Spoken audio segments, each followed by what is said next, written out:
first thing that you need to know is that your meeting starts before your meeting. There are 3 things that you need to do before the meeting even happens. You need to have a purpose, you need to create your planner, and you need to prepare.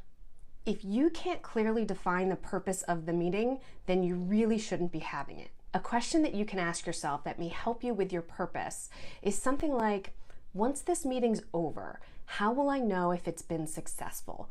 What are the outcomes that I'm looking for? You shouldn't cancel or schedule a meeting without stating the reason, especially if you're a manager.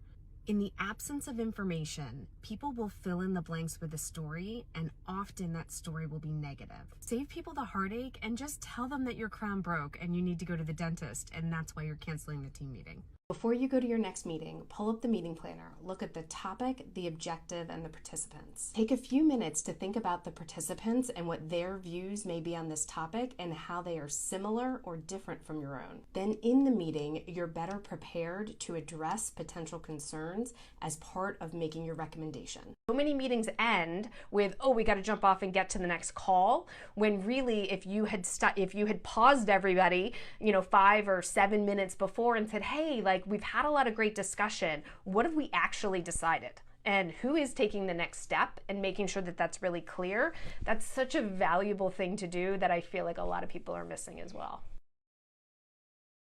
There is one thing I learned in college that I use every day, and it came from my business writing professor. It's this. If you reread a sentence and you realize that you can take a word out of that sentence and it means the same thing, take it out. 3 reasons to put your idea on a slide. First, it will help people to understand and remember your idea. 65% of people are visual learners. Second, it improves your credibility. When you show up with a slide, it's obvious that you're not just making this stuff up as you go. Third, the slide itself becomes a useful way to spread your idea to even more people. If you need to create a slide deck for a presentation, start by closing PowerPoint and picking up a sketchbook. Write your objective at the top of the page. Everything in your slide deck should relate to that. Then a series of boxes representing the slides, with the last box being the conclusion. This is what you want people to walk away with. Start with background and problem statement. Everything in between is your proof. This visual format will help you confirm the flow of the story before putting it into PowerPoint. If you need to reduce your filler words, you can leverage the Baader-Meinhof phenomenon to help. Baader-Meinhof is a cognitive bias where when you learn something new, you're more likely to notice it going forward. Record yourself presenting and then listen for your unique set of filler words.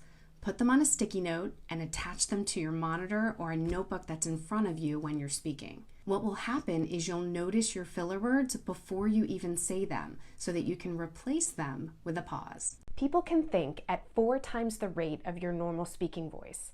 This means that while you're presenting, people may be distracted by their thoughts. Here's a phrase that will win back the attention of your audience. The most important thing that you should know is this. Nobody wants to miss the most important part. So even for someone who's completely lost in their thoughts, when you say these words, their mind will bring their attention back to your presentation.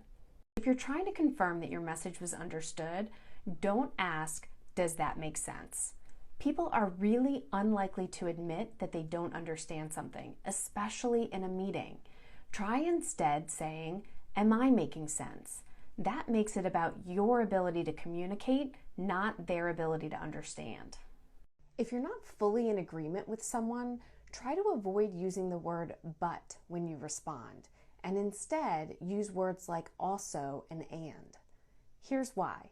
When people hear the word but, their mind closes and they immediately think about how to defend their point. But when people hear the word also, they're open to hearing what you have to say and understanding how it relates to their point. Try this the next time someone takes over your meeting. Start by saying their name. You might need to say it more than once and pretty loudly to get their attention. When they pause, say this. I just wanted to be sure that I was tracking with your idea. Summarize the idea briefly and then say, do I have that right? When they say yes, you launch into this. Thanks so much for that. I'll make a note to make sure we don't lose that idea. Now you're the speaker of the meeting and you can move on to the next topic.